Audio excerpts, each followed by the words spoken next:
কিশমিশে যে বহু পুষ্টিগুণ এবং অনেক স্বাস্থ্য উপকারিতা রয়েছে এ বিষয়ে কোনো সন্দেহ নাই। তবে কিশমিশের সঠিক পুষ্টিগুণ এবং স্বাস্থ্য উপকারিতা পেতে হলে কিশমিশ ৮ থেকে ১০ ঘন্টা পানিতে ভিজিয়ে সকালে খালি পেটে খেতে হবে। এখন ভাবছেন কিশমিশ কেন পানিতে ভিজিয়ে খাবেন? তো চলুন এ বিষয়ে বৈজ্ঞানিক ব্যাখ্যাতে আমরা জেনে নেই। কিশমিশ পানিতে ভিজালে এর বাইরের আবরণ নরম হয়ে যায় এবং এর মধ্যে থাকা ফাইবার, অ্যান্টিঅক্সিডেন্ট এবং মিনারেল সহজে পানিতে মিশে যায়। এতে করে আমাদের শরীর এগুলোকে দ্রুত এবং সহজে শোষণ করতে পারে।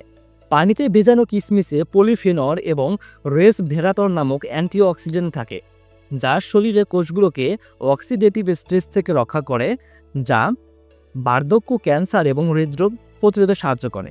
কিশমিশ পানিতে ভেজানোর ফলে এতে থাকা ফাইবার খুব সহজে পানিতে দ্রবণীয় হয়ে যায়, যা হজমে বেশি কার্যকারী এবং কোষ্ঠকাঠিন্য কমাতে তাৎক্ষণিক সহায়তা করে। কিশমিশে থাকা ন্যাচারাল সুগার যেমন ফ্রুক্টোজ এবং গ্লুকোজ, যা কিশমিশ ভেজানোর ফলে আরও বেশি সক্রিয় হয়, যা শরীরকে দ্রুত এনার্জি দিতে সাহায্য করে এবং ইনসুলিন রেসপন্স কমায়, যা ডায়াবেটিস নিয়ন্ত্রণে সাহায্য করতে পারে। ভেজানো অবস্থায় কিশমিশের আয়রন ও কপার বায়ো অ্যাভাইলেবিলিটি বাড়ে, মানে শরীর এগুলোকে বেশি পরিমাণ গ্রহণ করতে পারে, ফলে হিমোগ্লোবিন বাড়াতে দ্রুত কাজ করে।